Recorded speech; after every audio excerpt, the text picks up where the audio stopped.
কটেজে মেয়ে নিয়ে ফুর্তি করার সময় কক্সবাজার লাইট হাউস এলাকার এক বাক প্রতিবন্ধী কিশোরীকে ধর্ষণ মামলার অন্যতম আসামি শাফায়েতকে গ্রেপ্তার করেছে সদর মডেল থানা পুলিশ। কক্সবাজার সদর মডেল থানার এসআই মিটুন পালিতের নেতৃত্বে আজ বৃহস্পতিবার সন্ধ্যায় লাইট হাউসস্থ আলোচিত কটেজ জোনের চেয়ারম্যান রিসোর্ট থেকে মামলার প্রধান আসামি শাফায়েতকে গ্রেপ্তার করা হয়। গ্রেপ্তারের 1 ঘণ্টা আগেই চেয়ারম্যান রিসোর্টের 104 নম্বর রুমে মেয়ে নিয়ে প্রবেশ করেন প্রতিবন্ধী কিশোরী ধর্ষণ মামলার আসামি শাফায়েত।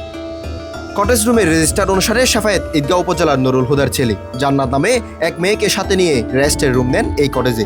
পুলিশ খবর পেয়ে অভিযানের মাধ্যমে 104 নম্বর রুম থেকে শাফায়েতকে গ্রেপ্তার করেন। তবে মামলা বা কোনো অভিযোগ না থাকায় শাফায়েতের স্ত্রী দাবি করা ওই মেয়েকে আইনের আওতায় আনা হয়নি। প্রতিবন্ধী কিশোরীকে ধর্ষণ মামলার প্রধান আসামি শাফায়েতকে কটেজ রুম থেকে গ্রেপ্তারের বিষয়টি নিশ্চিত করেন মামলার তদন্ত কর্মকর্তা কক্সবাজার সদর মডেল থানার এসআই মিটুন পালিত। দর্শন মামলার আসামি এটা ওই যে প্রতিবন্ধী দর্শন মামলা ছিল মাসের 11 তারিখে। এজার নামে আসামি লাইট হাউস ওয়ালা থেকে অ্যারেস্ট করছি। জি জি আচ্ছা কলেজ থেকে অ্যারেস্ট করছি। আচ্ছা ওনার সাথে একটা মেয়ে ছিল, ওটা কোথায়? ওটা কি নাম তো কি আলো করি নাই, ঢুকছি আসলে সোর্সে দেখাই দিছে ওই ঘরেতে ঢুকছে। কি নাম? আচ্ছা চেয়ারম্যান রিসোর্ট মনে হয় সম্ভবত।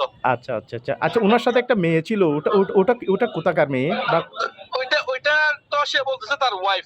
জি জি আচ্ছা। এখন তো আমরা ওই মেয়ের ব্যাপারে করি না, ওই মেয়ের চলে যেতে বলছি যে আপনি যেখান থেকে আসছেন চলে যান। জি জি আমাদের তো আসামি ধরা দরকার, আসামি ধরে নিয়ে আসছে আর কি। গত 9 জুন মঙ্গলবার কক্সবাজার 12 নম্বর ওয়ার্ড লাইট হাউস জামা মসজিদের পাশের পাহাড়ে নিয়ে গিয়ে 13 বছর বয়সী এক বাক প্রতিবন্ধী কিশোরীকে ধর্ষণের অভিযোগ উঠেছিল শাফায়েত নামের এক যুবকের বিরুদ্ধে। রাত 8:30টার দিকে পাশের পাহাড়ে ওই কিশোরীকে তোলেন 2 যুবক। এরপর ধর্ষণের অভিযোগ তুলে ভুক্তভোগীর মা বাদী হয়ে 11 জুন কক্সবাজার সদর মডেল থানায় মামলা দায়ের করেন।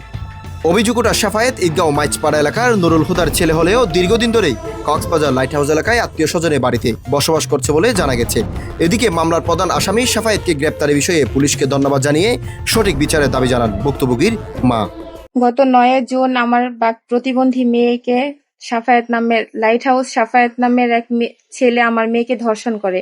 তার নামে আমরা থানায় যেয়ে মামলা করি। সেই মামলার ক্ষেত্রে পুলিশ প্রশাসন তারা আমাদেরকে যথেষ্ট পরিমাণ হেল্প করছে, যথেষ্ট পরিমাণ সমাজসেবার লোক যথেষ্ট পরিমাণ হেল্প করছে। সেক্ষেত্রে আজকে শাফায়েত এক কটেজ থেকে ধরা পড়ছে।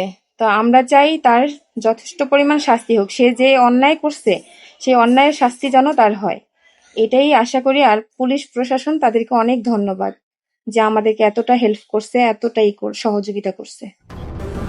News desk, voice all 24, Cox's Bazar.